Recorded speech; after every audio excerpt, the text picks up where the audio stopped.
Hey everybody, Ms. Dietrich here helping you on question number 11 from the practice test for chapter 10. And it's asking you to find the area of this irregular shape, and you need to kind of break it down into the shapes that we have formulas for. So you might notice that we have a triangle here. Here's the formula for area of a triangle. You might notice that we have on the bottom, we have two equal rectangles here. And then in the middle, you could break it down as a trapezoid. So let's highlight that in blue. Now you could also break it down as a trapezoid in an additional triangle, but that you're giving yourself more work if you do that. Alright, so now let's plug the numbers in that we know for the triangle. Here's the formula for area of a triangle. It's half of the base times the height, and remember the base and the height have to be perpendicular to each other. So this would be the base of the triangle, and this is the height. So the base is 5 and the height is 3.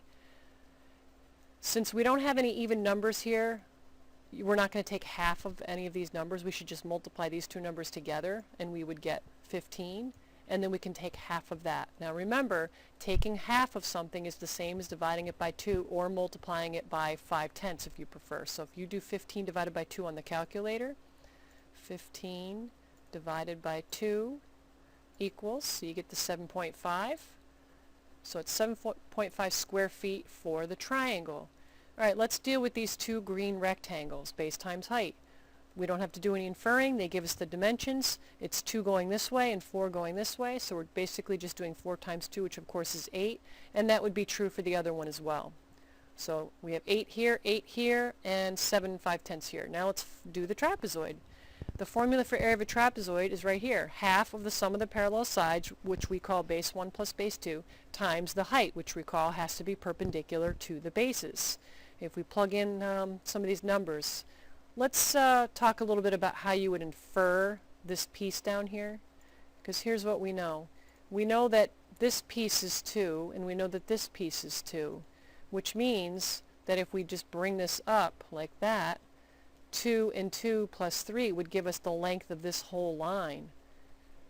And wouldn't that be 7? So we have the 5 is the top base and 7 is the bottom base. Half of the sum of the parallel sides times 3.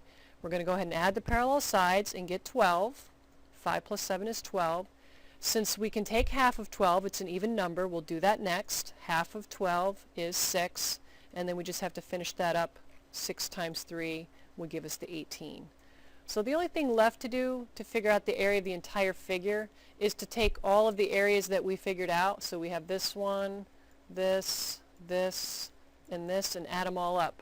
Now you have to be careful because we have a decimal here. So you might want to rethink 18 as 18 and 0/10, or 8 as 8 and 0/10, so that you keep the decimals lined up. And when you line them up, just be super careful. Add them all up, and that whatever you get here will be your final answer for number 11. Good luck!